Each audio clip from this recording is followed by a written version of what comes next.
السلام علیکم ورحمۃ اللہ وبرکاتہ۔ دوستوں اور عزیز ساتھیوں، آج کی ویڈیو بہت اہم ویڈیو ہونے والی ہے۔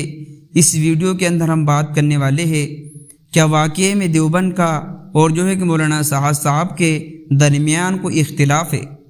دوستوں، آئے دن دارالعلوم دیوبند سے جو فتوے آتے رہتے ہیں تو بہت سے لوگوں کا یہ کہنا رہتا ہے کہ دارالعلوم دیوبند کہ مرکز نظام الدین کے خلاف ہے۔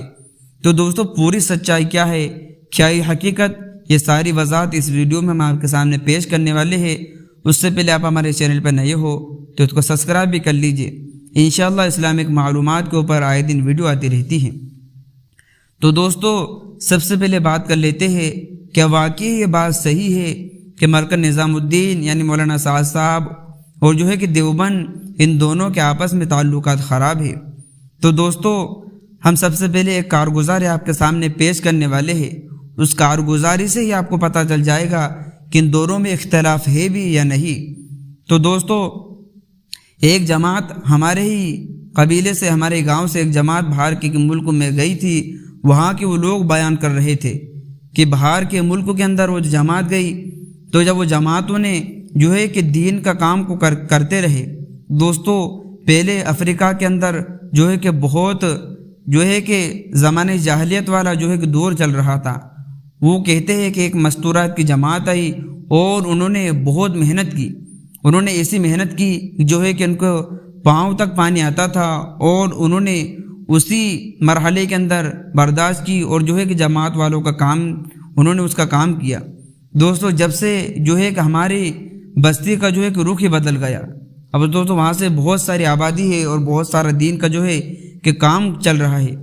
تو دوستوں، جب یہ جماعت وہاں پہنچی تو انہوں نے ایک کارگزاری وہاں پہ سنائی، جب آپ کے سامنے پیش کرنے والے ہیں۔ انہوں نے کارگزاری وہ سنائی کہ جب مولانا سعد صاحب اور دارالعلوم دیوبند کے تعلقات کے بارے میں ان کو خبر ہوئی تب وہ بھی سوچ میں پڑ گئے کہ ہم کس کی بات مانیں، یا مرکز نظام الدین کی بات مانیں یا دیوبند والوں کی بات مانیں۔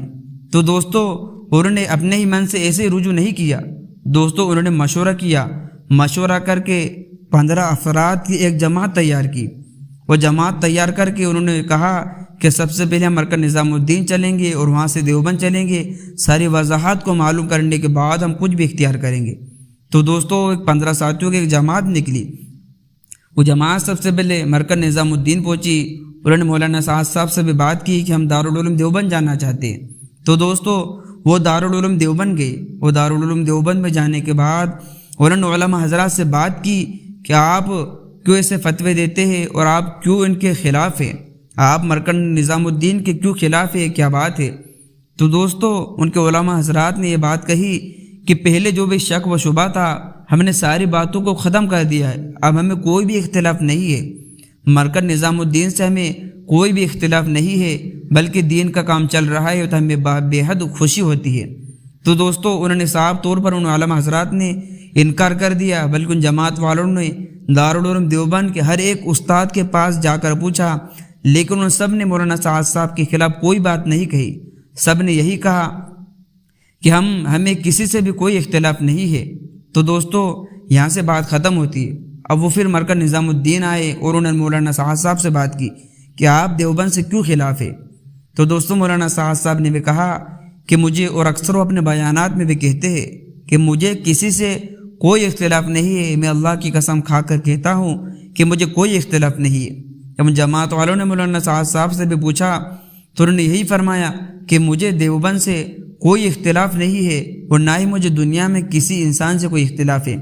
تو دوستوں، اصل کہ باتیں ہمارے سامنے آتی رہتی ہے کہ ان میں اختلاف ہے، ان میں اختلاف ہے، لیکن دوستوں اگر ہم تحقیقات کرنے جائیں گے، ہم ان سے پوچھیں گے، تبھی ہمیں پتہ چلے گا کہ اصل میں ان میں اختلاف ہے بھی یا نہیں۔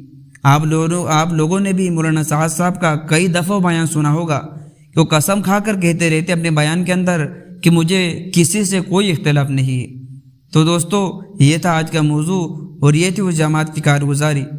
اب دوستوں، ملتے ہیں نیکسٹ ویڈیو میں۔ السلام علیکم۔